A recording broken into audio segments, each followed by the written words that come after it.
오늘 요한복음 21장 말씀은 우리가 많이 듣고 잘 아는 그러한 말씀 중에 하나입니다. 예수님께서 어, 갈릴리 바다에 찾아가신 그러한 말씀입니다. 세 번째로 제자들에게 나타나셨다라고 말씀하십니다. 물론 여러 번 나타나신 그러한 부분들이 있지만 이렇게 날로다에서 세 번째 이렇게 나타나신 거라는 그러한 의미로서 우리가 이해를 해야 됩니다. 예수님께서 이렇게 나타나신 그러한 곳이 오늘 말씀에서는 갈릴리 바다라고 하지 않고 갈릴리 호수라고 말씀하고 있습니다. 제가 뭐 몇 번 말씀드렸지만 이스라엘 사람들은 호수나 바다나 이 차이가 없기 때문에 성경에서 호수라고도 나오고 바다라고도 이게 번역이 되기도 하고 또 이 갈릴리의 그러한 이름이 갈릴리라고도 부르기도 하고 디베라라고 부르기도 하고 게네사렛이라고도 성경에서 나오기도 합니다. 이 디베라라고 하는 것은 여기 티베리우스라고 하는 그러한 도시가 큰 도시가 그때 있었기 때문에 그 도시의 그 지명을 따라서 이제 디베라 바다, 디베라 호수라고 부르는 것입니다. 오늘날에도 그곳에 가보게 되면 예전 그 고대에 만들어졌던 그런 도시들이 있습니다. 굉장히 저는 갈릴리 호수에 가게 되면 참 마음이 편안합니다. 푸근해요. 왜냐하면 그 주변에 보면 여름이나 뭐 다른 때가 되면 그 이스라엘 땅 자체가 건조하기 때문에 아무것도 없는데 요 갈릴리 쪽으로만 쭉 내려가게 되면 이게 갑자기 푸르른 그러한 것들이 보이면서 이런 여러 식물들도 보이고 나무들도 보이고 그렇게 되면 푸근한 느낌이 드는 곳이 바로 이 갈릴리 호수입니다. 이곳에 예수님께서 제자들에게 나타나신 그러한 장면이죠. 왜 예수님께서 이곳에 나타나셨습니까? 우리가 말씀을 보면 예수님께서는 제자들에게 여러 번 내가 그 십자가에 달리시기 그 전에도 제자들에게 내가 너희보다 먼저 갈릴리로 가리라라는 그런 말씀을 말씀하셨습니다. 마태복음 말씀에 보게 26장 말씀에 보면 그런 말씀이 나와 있고 또 예수님께서는 부활하시고 난 이후에도 내가 그 갈릴리로 가리라라는 그러한 말씀을 제자들에게 말씀하셨습니다. 그렇기 때문에 이 제자들이 또 예수님이 이렇게 그 갈릴리 디베랴 호수로 가는 것은 당연합니다. 그리고 이렇게 예수님이 이 갈릴리 디베랴 호수에 나타나셨을 때에 오늘 말씀을 보면 여기 가서 기다리고 있는 사람들의 명단이 나오고 있습니다. 첫 번째는 시몬 베드로, 두 번째는 디두모라 하는 도마죠. 세 번째는 갈릴리 가나 사람 나다나엘. 그리고 다른 두 명은 세베대의 아들들. 이 세베대의 아들들 하게 되면 야고보와 요한을 이야기하는 것이고요. 그리고 이름이 알리지 않은 다른 두 명의 제자. 그러니까 총 7명의 사람들이 이 갈릴리에 가갖고 예수님이 오신다고 했으니까 기다리고 있는 겁니다. 나머지 4명의 제자가 누가 안 갔는지는 뭐 말씀해 주진 않습니다. 그러나 7명의 제자들이 가갖고 예수님이 오기를 기다리고 있었는데 막상 이곳에 가니까 어떡할까요? 베드로가 딱 이 갈릴리 가다가 바다를 가서 보니까 자신들의 그 예전에 있었던 그러한 어부의 생활들 뭐 그런 것들이 기억이 나니까 시몬 베드로가 그 자신의 동료들에게 이야기합니다. 나는 물고기 잡으러 가겠다. 나는 물고기 잡으러 가겠다. 이 한편에서는 이 물고기를 잡으러 간다라고 하는 것이 물고기를 잡는 그러한 것도 있지만 또 그들이 이제는 예수님이 부활하신 모습을 보았지만 이후에 무엇을 할까에 대하여서는 아직 명확하지 않았기 때문에 다시 이전의 그러한 직업으로 돌아가야 되겠다라는 그러한 의미에서도 우리가 생각을 할 수 있습니다. 나는 물고기를 다시 잡으러 가는 일을 해야 되겠다. 그러자 이 베드로와 함께 있었던 그러한 여러 사람들, 이 사람들도 아마 다 이제 어부 출신이지 않겠습니까? 그러니까 그들이 우리도 함께 가겠다라고 그래갖고 그날 밤에 정말 열심히 물고기를 잡았습니다. 물고기를 잡으러 가면서 그들 나름대로 무엇이라고 이야기를 했을까요? 우리가 예전에 물고기 잡았던 거 기억나잖아 하면서 야, 여기 가면 물고기가 많을 거야 하고 열심히 그 밤을 새면서 노력을 했는데 문제는 무엇이냐?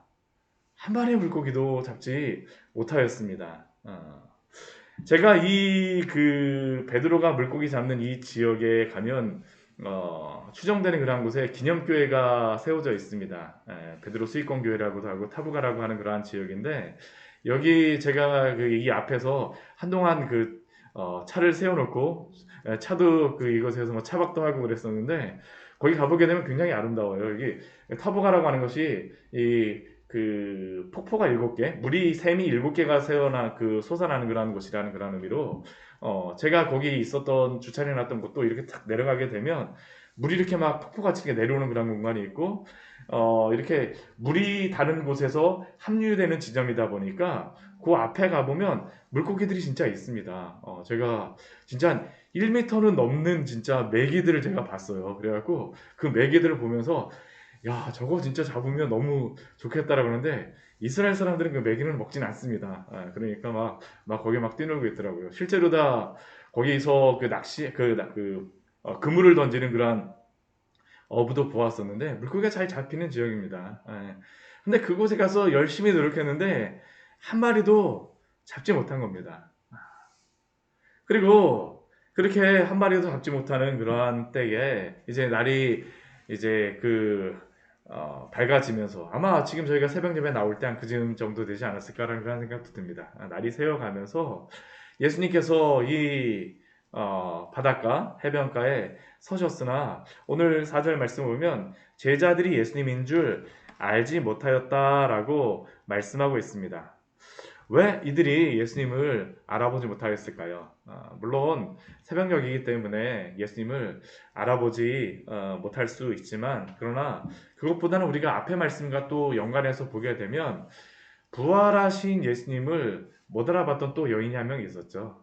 막달라 마리아가 예수님이 뒤에 서 계신 것을 보았지만 그 예수님이라고 전혀 생각을 안 하니까 예수님으로다 생각을 안 하니까 예수님을 알아보지 못하겠었죠. 자신의 그러한 슬픔과 또한 눈물에 예수님을 알아보지 못하겠던 것처럼 지금도 어떤 겁니까? 제자들이 열심히 물고기를 잡다 보니까 예수님이 그 해변가에 서 계셨음에도 불구하고 제자들이 예수님인 줄 알지 못한다라는 것을 오늘 요한복음은 우리에게 말씀하고 있는 것입니다.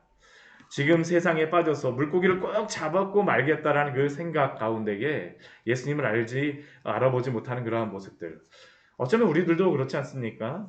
우리가 예수님께서 우리에게 은혜를 베풀어 주시고 날마다 그 은혜 안에 우리가 살아간다고 하지만 그러나 우리가 이 세상 속에서 너무 일들에 몰두하다 보면 때로는 주님을 잊어버릴 때가 있습니다. 바로 지금 제자들이 그러한 모습이죠. 이들은 분명히 주님의 약속을 받고 왔는데 이제는 갈릴리에서 예수님을 만날 생각은 잊어버리고 지금 물고기 잡는 것에만 몰두하다 보니 주님이 보이지 않는다라는 것을 우리에게 말씀하고 있는 겁니다. 주님을 알아보지 못하니까 예수님께서 어떻게 하실까요? 이제 부르세요. 5절 말씀을 보게 되면 얘들아 너희에게 고기가 있느냐라고 이렇게 질문을 하시는데 이 제자들의 대답은 없다라는 그러한 대답이었습니다. 저도 그 물고기 잡는 그 그물 하는 사람한테 물고기 좀 잡으셨어요? 그 질문을 진짜 했었는데 물고기 한 마리도 못 잡았다고 이야기를 하더라고요. 근데 그것처럼 예수님이 이 사람들에게 질문하는 것이죠. 얘들아 너희에게 고기가 있느냐? 없나이다. 그때 예수님께서 우리 6절 말씀에 보면 무엇이라고 말씀하십니까? 그물을 배 오른편에 던지라 라고 말씀하시죠. 그리고 그리하면 잡으리라 라고 제자들에게 말씀하십니다. 그러자 제자들이 어떻게 했냐 하면 오늘 말씀 보면 그 예수님이 말씀하신 그대로 이 그물을 던지자 물고기가 많아 그물을 들 수 없었다라고 우리에게 말씀하고 있습니다. 이들이 왜 예수님을 잘 알아보지 못하는데 왜 거기에 그물을 던지라라고 했을 때 던졌느냐? 뭐 왜 던졌는지는 정확히 잘 모릅니다. 그러나 자신들의 방법으로 되지 않다 보니까 옆에서 훈수 두는 사람이 때로는 뭐 더 잘하는 것처럼 이 옆에 있던 어떤 사람의 소리를 듣고 그 배 오른편에 한번 던져보시오 하니까 아마 던졌던 것 같습니다. 근데 물고기가 그렇게 많이 잡히자 그러한 모습을 보면서 생각나는 그런 한 가지의 사건이 있었습니다. 그것은 바로 누가복음 5장에서 있었던 그러한 일이었죠. 우리 말씀 같이 한번 찾아보도록 할까요? 우리 누가복음 5장의 말씀입니다. 누가복음 5장 4절부터 같이 한번 읽어보도록 하겠습니다. 누가복음 5장 4절부터 우리 8절까지의 말씀을 한번 같이 읽어보도록 하겠습니다. 같이 읽겠습니다. 말씀을 마치시고 시몬에게 이르시되 깊은 데로 가서 그물을 내려 고기를 잡으라. 시몬이 대답하여 이르되 선생님 우리들이 밤이 새도록 수고하였으되 잡은 것이 없지만은 말씀에 의지하여 내가 그물을 내리리다 하고 그렇게 하니 고기를 잡은 것이 심히 많아 그물이 찢어지는지라. 이에 다른 배에 있는 동무들에게 손짓하여 와서 도와달라 하니 그들이 와서 두 배 채움에 잠기게 되었더라. 시몬 베드로가 이를 보고 예수의 무릎 아래 엎드려 이르되 주여 나를 떠나소서 주인로소이다 하니. 이때 예수님께서 시몬 베드로와 또한 세베대의 아들들에게 이러한 일들을 보여주신 것이죠. 이러한 일들이 있었습니다. 그리고 이 일이 있고 나서 예수님께서 베드로와 그 두 명의 그 세베대의 아들들에게 주시는 사명이 10절의 말씀에 이어서 나오고 있죠. 우리 10절 말씀도 같이 한번 읽어보겠습니다. 세베대의 아들들로서 시몬의 동업자인 야고보와 요한도 놀랐습니다. 예수께서 시몬에게 이르시되 무서워하지 말라. 이제 후로는 내가 사람을 취하리라 하시니. 아멘. 맞습니다. 지금 이들의 그러한 사명은 이제는 더 이상 물고기를 잡는 어부로서가 아니라 이제는 사람을 낚는 어부로서 살아가라라고 말씀하셨는데, 이들은 주님이 십자가에 죽으시고 부활하신 모습도 보았지만, 그러나 옆에 보이지 않는 것 같은 그러한 상황 속에 처하자 다시 보이는 그러한 갈릴리 바다에서 무엇을 시작한 걸까요? 물고기 잡는 어부를 하고자 한 겁니다. 그러나 이들의 삶은 이제 물고기 잡는 어부가 아니라 사람을 낚는 어부로서 예수님이 분명히 이들을 부르셨죠. 그런데 주님이 그들과 함께 하시지 않는다라고 생각하였을 때는 물고기를 한 마리도 잡지 못하였었는데, 예수님이 그들과 함께 하셨을 때 일어나는 일이 무엇입니까? 많이 잡게 되어지죠. 물고기가 많아 그물을 들 수 없더라. 결국 이 두 가지의 사건을 통하여서 말씀하시는 것이 무엇일까요? 이제 이들은 앞으로 주님과 함께, 부활하신 주님과 함께 사람을 낚는 어부로서 살아가야 됨을 다시 한번 이들에게 보여주신 사건이 바로 이 말씀이라고 할 수 있습니다. 이제는 세상으로 채우는 것이 아니라 오직 주님으로 채울 수 있음을 우리는 이 말씀을 통하여서 보아야 합니다. 우리에게도 동일하지 않습니까? 우리를 주님이 부르시고 구원하신 이유는 이제는 더 이상 이 세상의 것으로 우리를 채울 수 없음을 알려주신 것 아니겠습니까? 그런데 우리가 계속적으로 세상의 것으로 우리를 채우고자 한다면 어떻게 될까요? 더 많은 것을 채울 수 있을 것이다라고 생각을 하고 더 많이 잡고자 하지만, 그러나 더 이상 세상의 것으로서는 우리의 마음을 채울 수 없음을 우리는 기억해야 합니다. 예수님을 믿음으로 구원받은 성도는 이제는 주님의 그러한 전능하심을 믿고 주님이 말씀하시는 곳에서 그물을 던지며 믿음으로 살아가야 될 줄 믿습니다. 이것이 바로 오늘도 우리에게 원하시는 것이죠. 구원받은 후서부터는 우리의 삶이 변했습니다. 동일한 일을 한다 할지라도 목적이 바뀐 것입니다. 이젠 나를 위해서 하는 것이 아니라 주님과 함께 믿음으로 날마다 우리가 그러한 일들을 행해야 될 줄 믿습니다. 그런데 이러한 일이 있고 나서 그 어떤 일이 벌어지게 되냐면, 이제 또 다른 제자 한 명, 먼저 요한이 예수님이신 줄 깨달은 겁니다. 이 누가복음 5장의 말씀이 생각이 난 겁니다. 그러니까 요한이 베드로에게 얘기합니다. 주님이시라! 외치기는 누가 있습니까?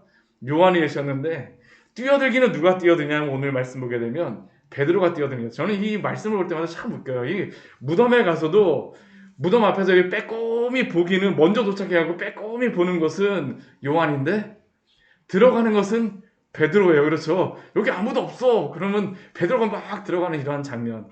오늘도 동일합니다. 예.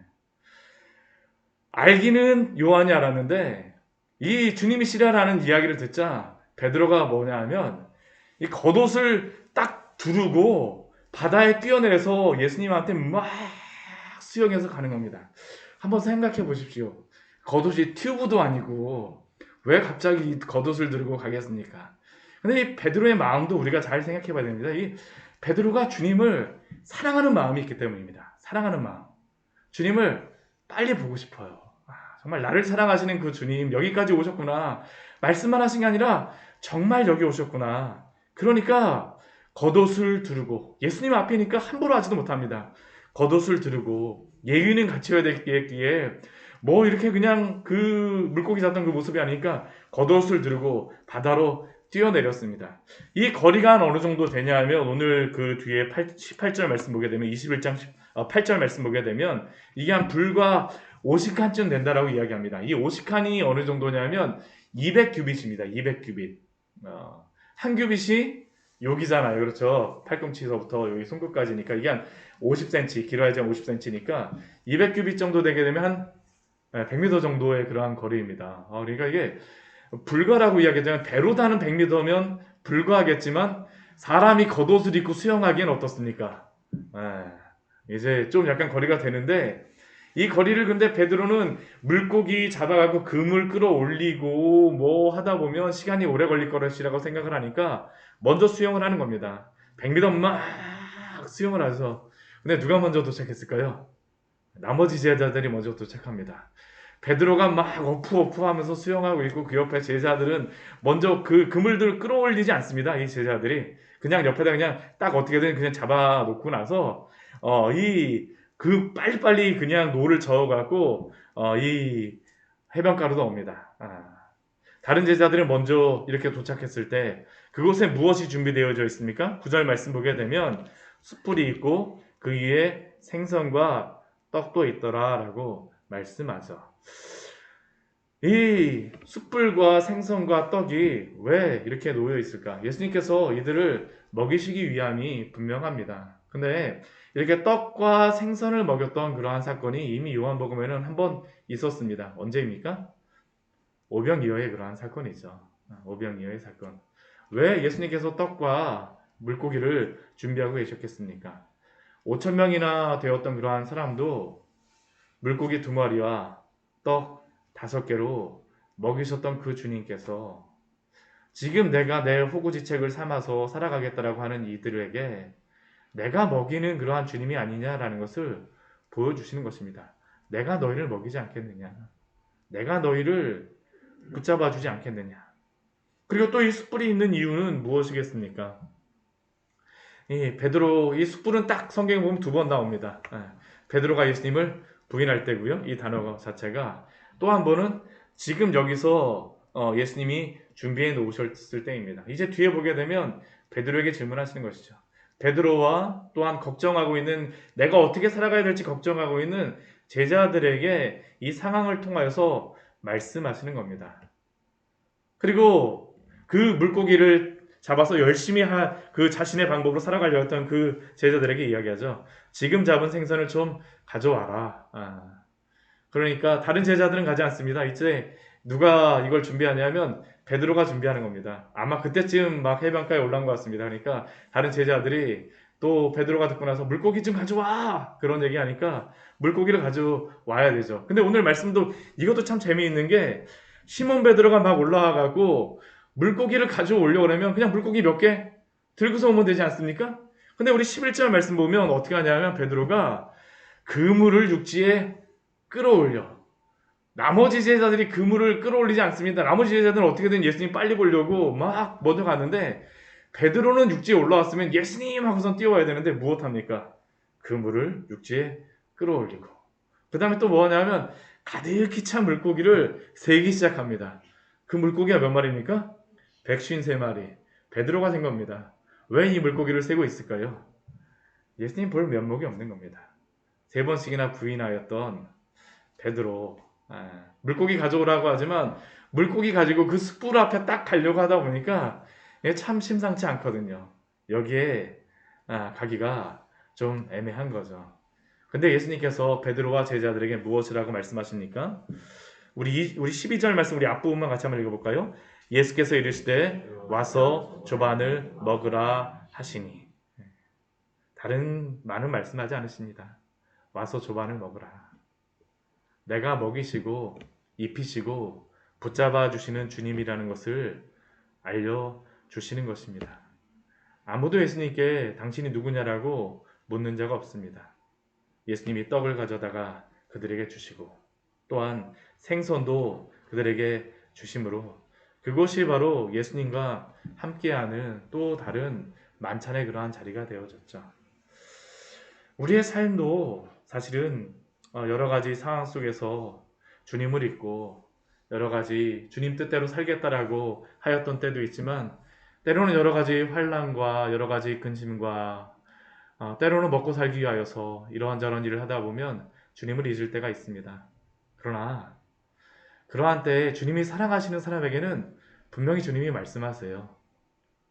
와서 조반을 먹으라. 생선을 가져와라. 그때 주님의 말씀을 들으시기 바랍니다. 그리고 주님의 그러한 상에서 함께 마시고 주님이 베풀어 주시는 그 은혜를 누리시기를 축원합니다. 같이 기도하도록 하겠습니다. 하나님 아버지, 오늘 말씀을 통하여서 베드로와 여러 제자들에게 주시는 귀한 은혜를